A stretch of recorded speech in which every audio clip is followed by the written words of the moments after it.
Session 466, Chapter 3, Verse 137, a continuation. قد خلت من قبلكم سنن فسيروا في الأرض فانظروا كيف كان عاقبة المكذبين. Similar traditions came to pass before you, so travel in the land and see the fate of the deniers. Chapter 3, Verse 137. God invites you to look through history and learn from the clashes between divine truth and worldly corruption. Interestingly, you can find plenty of examples in the material world around us. The struggle between good and bad extends beyond humankind into the realm of inanimate objects. Listen to the following verse. He sends water from the sky that fills riverbeds to overflowing, each according to its measure. The stream carries on its surface a growing layer of froth, like the froth that appears when people melt metals in the fire to make ornaments and tools. In this way, God illustrates truth and falsehood. The froth disappears, but what is of benefit to man stays behind. This is how God makes illustrations. Chapter 13, Verse 17. Allah sends rain down to flow into the valleys, the lowlands between mountains. On its journey downhill, the water collects mud and silt and settles them in the valley to form the most fertile soil for plants. The remaining water finds its way into rivers, oceans, or underground reservoirs. If you look at the water flowing down from the hills after a rainstorm, you find foam that floats on the water's surface. Have you seen a pot of boiling beef or chicken meat and bone? You see similar foam floating on the surface. This foam contains elements that have come out from the substance in the pot. Heating the pot causes such elements to separate and rise to the surface. You can remove the foam from the pot or leave it to solidify on the sides as it cools. Where does the rainwater foam come from? It comes from the earth. Many things settle on the surface of the soil, such as dead leaves, the roots of plants, and the dust from the air. They cover the surface or seep into the ground, hindering the growth of small roots, robbing them of oxygen, and preventing the absorption of nutrients. Rainwater cleanses the earth, purifies the soil of impurities, and promotes growth. We find a similar phenomenon at the beach, where the waves wash up dead plants, fish, and garbage and set it on the sand to be collected by people who clean the area. Allah made nature self-cleansing. Why all this discussion? Because the scum, foam, and beach debris rise to the surface, become most visible, and capture people's attention. But do not think of this high position as superior, because the meat's froth is not good for you, and the foam of the streams is full of contaminants. Such is the case with the outbursts of falsehood in our world. Corrupt people often rise to the top and become the most visible. They collect wealth, fame, and influence and become the media's darlings. Again, this does not equate to being good. Quite often, such people are the source of corruption. Let's consider the other examples from the verse. God says, "The stream carries on its surface a growing layer of froth, like the froth that appears when people melt metals in the fire to make ornaments and tools."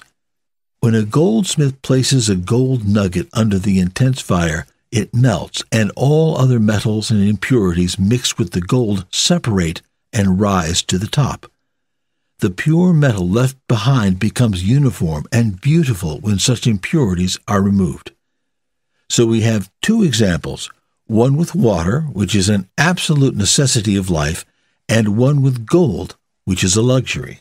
Allah wants you to know that all aspects of life involve a struggle between good and evil. He says, "In this way God illustrates truth and falsehood.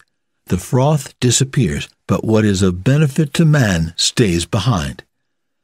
The truth is similar to water, as it cleanses the landscape, and is similar to fire, as it removes the impurities from a metal. It is fascinating to have two polar opposite forces performing the same task of purification. This brings us back to the verse. The phrase, "similar traditions came to pass before you," reminds us of the struggle between truth and falsehood. At times, a person may see falsehood dominating and in control, yet it is only scum. This is the way of life, and if you want more evidence, then travel in the land and see the fate of the deniers. Interestingly, God chose the preposition "in" when speaking of traveling in the land. Perhaps a more proper phrase would have been "so travel on land," but such a phrase is limited to our perspective as humans. We answer that when God speaks, His perspective is more comprehensive, for He is the creator of this universe. We used to say that we travel on earth because we believed that the earth ended on its surface, but we now know that the atmosphere is an essential part of the earth that makes our survival possible. Thus, when we walk, we are actually traveling in the earth as its atmosphere surrounds us. Another explanation is that to see the lessons of previous nations, we need to uncover them by digging into the earth. If you leave your house for 1 month, you come back to find a layer of dust covering the floor and every item, despite the windows and doors being closed. Imagine the volume of dirt you would see if you left your home for a few years. Dust would creep in and cover everything. If this can happen in our modern homes, what about ancient areas exposed to the elements for centuries? One sandstorm can bury a village. How many sandstorms have passed over old civilizations?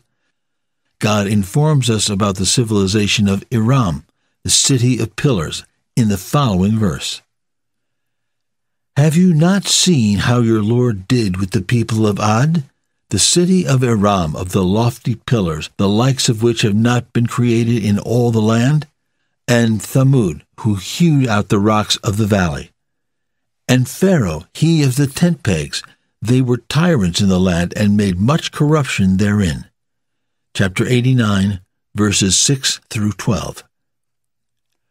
God describes the civilization of Iram as the likes of which has not been created in all the land. In other words, it surpasses the civilization of ancient Egypt, which modern physicists and architects still cannot explain. So where is it now? Most likely it is buried under mounds of sand, and we must research and dig in the land to find it. Another way to follow God's command to travel in the land and see the fate of the deniers is to do so by means of study and reflection. We leave the task of traveling to explorers and then read their reports and watch the shows they produce. The verse ends with the phrase, "See the fate of the deniers." We ask, were the mighty people who established such great civilizations unable to maintain them?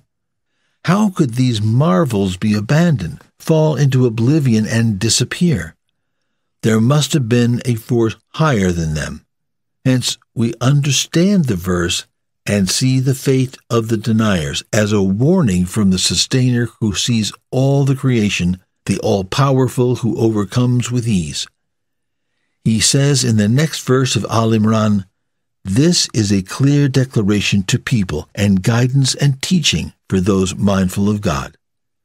Chapter 3, verse 138.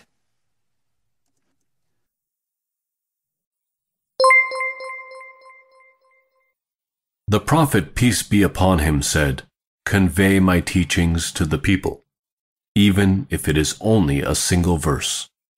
Please take a moment to subscribe and to share with your family and friends. Visit us at www.qurangarden.com.